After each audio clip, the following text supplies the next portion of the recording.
Llorente, sorry, and Hola? Hola. Hola.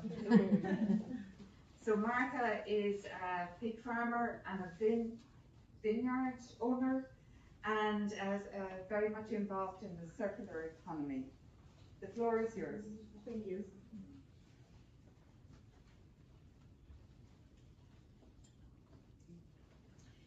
I was born in Madrid, but became a Tazuarina by choice. From the age of 16, I knew my life belonged in Zazuar, my parents' small village with 200 inhabitants, which I visited as often as I could.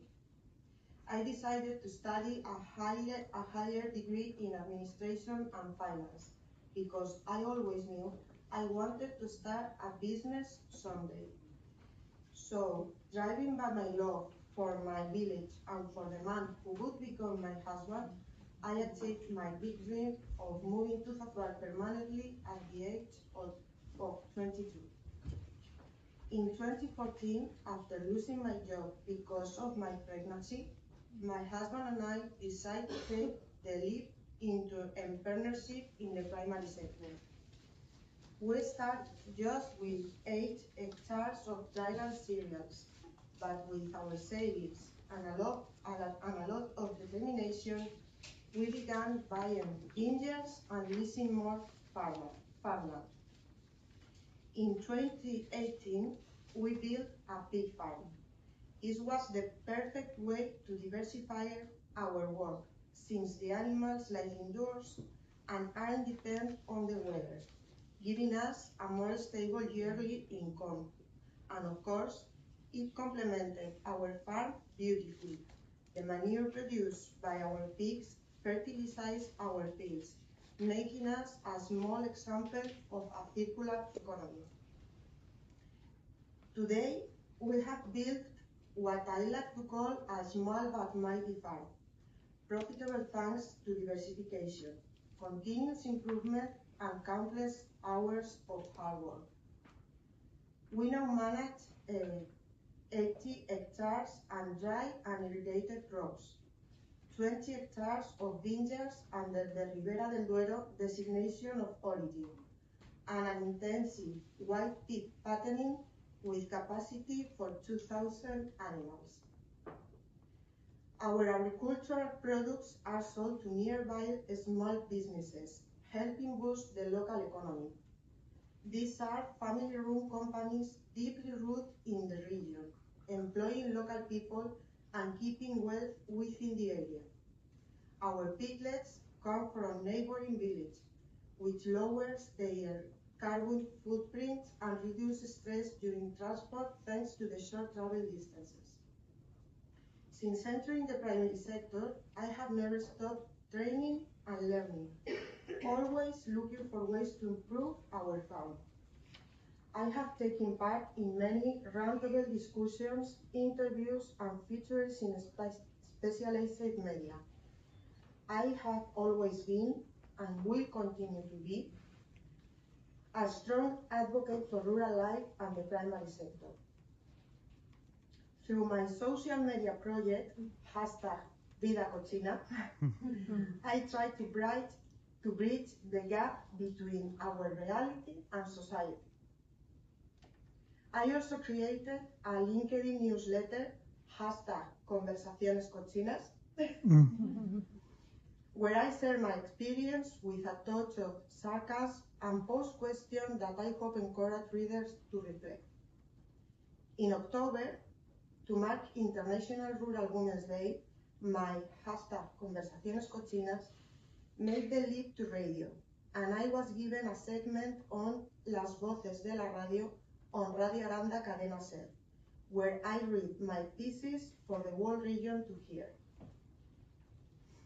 In 2024, I was honored with the Women's Entrepreneurship Award by El Norte de Castilla newspaper. It came as a surprise, especially because I wasn't the one who submitted the nomination.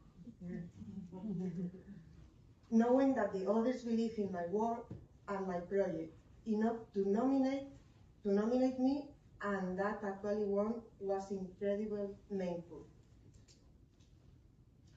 From a social standpoint, being part of the European grass seeding project is extremely important to me. The initiative supports innovative women farmers and livestock producers in the populated areas of northern Spain.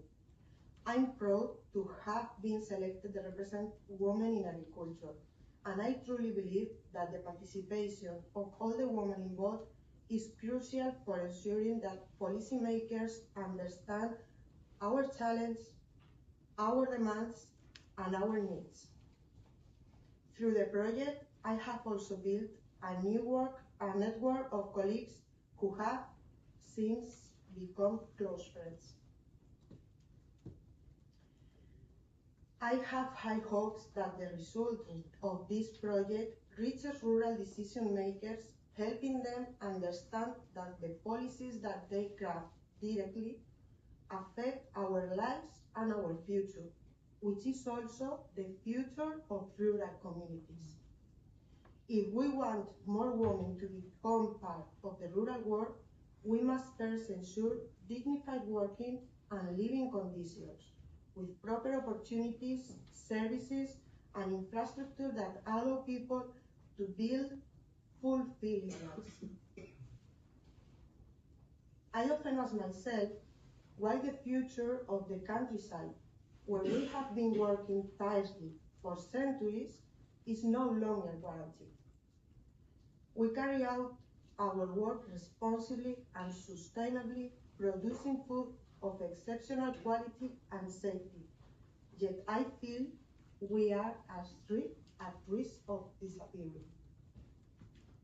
At what point that the countryside being idealized to the point of not knowing where food comes from and thinking that it has to be all green and wild without being able to take advantage of it? I sincerely believe that something has not been done right. Why has the countryside ceased to be part of the society's values? Is it perhaps a lack of communication? Perhaps we don't value food because we don't experience the scarcity of it. We need more village life. We need to reconnect with our origins. I sincerely hope European legislators act with both wisdom and common sense, because whatever is lost in the primary sector is lost to society as a whole, and some losses will be impossible to recover. Thank you for giving me the opportunity to say my prayer.